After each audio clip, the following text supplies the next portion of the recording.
It's 7:03 on Friday morning, May the 16th. We're at 69 degrees. The chance of rain and storms, highs around 90.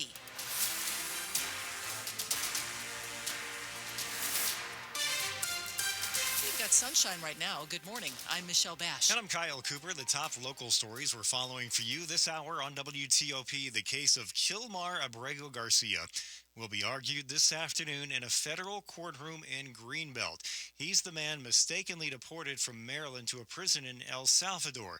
WTOP's Neil Augenstein has the latest. Lawyers for the government want to invoke the state secrets privilege in regard to the judge's order to report what the U.S. is doing to try to get Abrego Garcia back on American soil.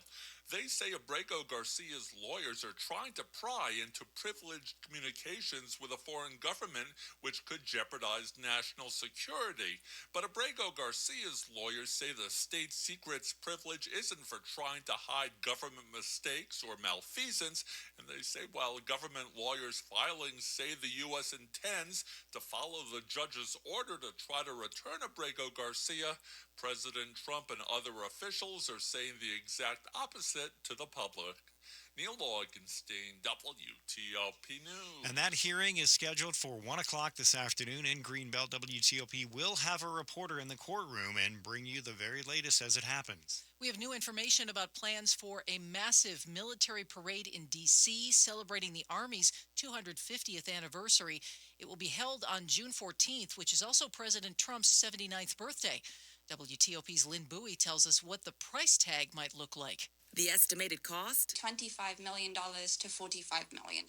Washington Post reporter Olivia George spoke to an Army spokesperson. The thousands of soldiers coming to the district will likely be sleeping in downtown government buildings. She says the Army is assessing roads and bridges amid concerns about tanks and warplanes rolling through D.C. What city streets would look like after seeing these heavy machinery and vehicles, trudge along. There will be musical performances, fireworks, and military demonstrations. The parade also expected to draw thousands of protesters from across the country. There will be a lot of activity on the ground, in the air on that day. Lynn Bowie, WTOP News. So what does the future hold for that $4 billion deal to build a new Commander Stadium in D.C.?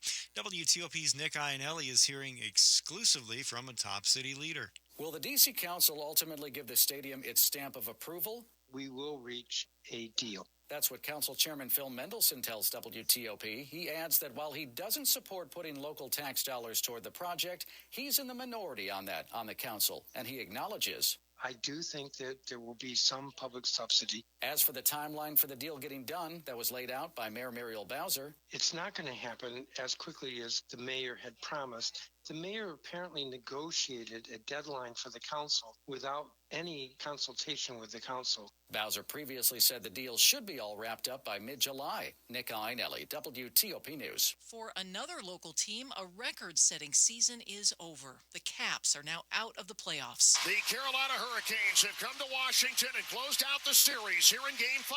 Final score, 3-1. John Walton with the call on the Capitals radio network last night. We'll have more ahead for you in sports with Dave Preston coming up at 7:25. And coming up on WTOP, a sparkling new facility opens at one of our local airports. Traffic and weather in 30 seconds.